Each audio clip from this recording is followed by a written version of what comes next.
ඇත්තම කියනවා මේක ඉතින් ඔයාලා බලන්න එන්න ඕන කියන තැනක් තමයි. පේනවනේ අපේ පොඩ්ඩා පුදුම උනන්දුවකින් මේ ප්ලේන් දිහා බලන් ඉන්නේ. මෙයා නම් ඉතින් ගෙදරට උඩ ප්ලේන් යනකොට පුදුම සතුටක් දැනෙන අප්පුඩි ගහනවා, දඟලනවා. ඉතින් දැනුත් මේ ප්ලේන් දකින්නකොට එයාව නම් ඉතින් එක තැනක නතර කරලා තියාගන්න හරි අමාරුයි ඉතින්.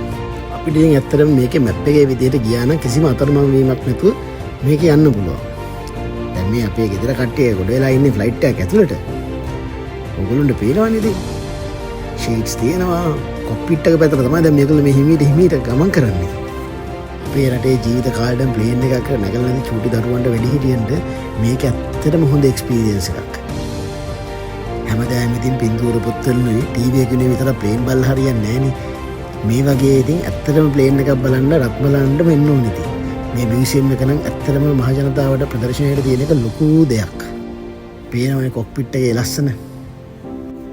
පොඩ්ඩක් ඉතින් කොක්පිට් එක ඇතුළේ කලවර නිසා අපේ පොඩි එක්කෙනා චූට්ටක් ඉතින් උතර බයයි. තාත්තා එකතේ ඉතින් ඔය ඉල්ලලා පල්ලෙහාට බහින්නේ ඒකයි. හැබැයි ඉතින් මේක පුදුමාකාර පිළිවෙලකට පිරිසුදු අපේ ගුවන් හමුදාවේ නිලධාරීන් තියාගෙන ඉන්නවා. ඉතින් ඕගොල්ලොත් ඉතින් මේ වගේ තැනකට බලන්න ආවම කොල කෑලි ප්ලාස්ටික් බෝතල් එහෙම නම් දාන්න එපා. මේක විනාශ කරලා යන්න නම් එපා. ඕගොල්ලෝ ගෙවල් වලින් ගෙන සියලුම ප්ලාස්ටික් ද්‍රව්‍ය කෑම බීම අනම්මනම් දේවල් නැවත රැගෙන යන්න ගෙවල් වල ගෙනාපු කොල කෑලි නම් දාලා යන්න එපා.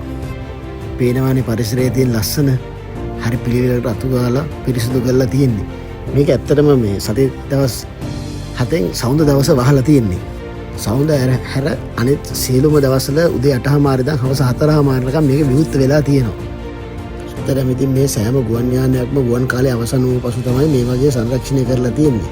ශ්‍රී ලංකා ගුවන් හමුදාවේ කෞතුකාගාරයට මේවා එවලා තියෙන්නේ සංරක්ෂණය සඳහා. ඇත්තටම ඉතින් අපි ගෙවන මුදලට බලන්න මාර වටින තැනක් යාළුවනේ. ඔයාලා ගෙදර ඉන්න කුඩා දරුවන්ට ඇත්තටම එන්න වටින තැනක් මේක.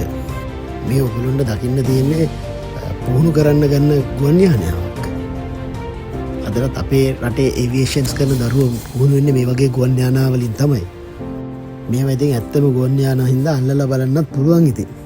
පේනවනේ ලස්සන මේ හැම එකම විස්තරය ගහලා තියෙනවා.